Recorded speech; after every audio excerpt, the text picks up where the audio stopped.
नमस्कार मु इंजीनियर सबुआ माझी आरटीओ बरगढ़ आज सड़क सुरक्षा मंच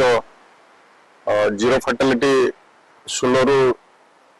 नवेम्बर 30 नवेम्बर उद्देश्य आज शेष दिन में आम रखीचे बरगढ़ जिलार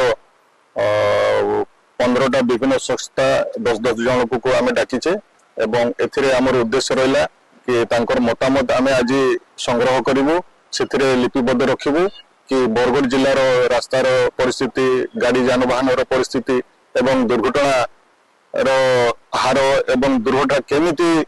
कमे पारिबा से आम समस्त निमंत्रण करूँ जन जन को आम अनुरोध करूँ आम मंच में आसिक मतामत देवे आम लिपिबद्ध करूँ एवं विभिन्न समय एवं डिस्ट्रिक्ट रोड सेफ्टी कमिटी आम दर्शाई पारू कि मतामत गभीर विचार करा जाओ बोले।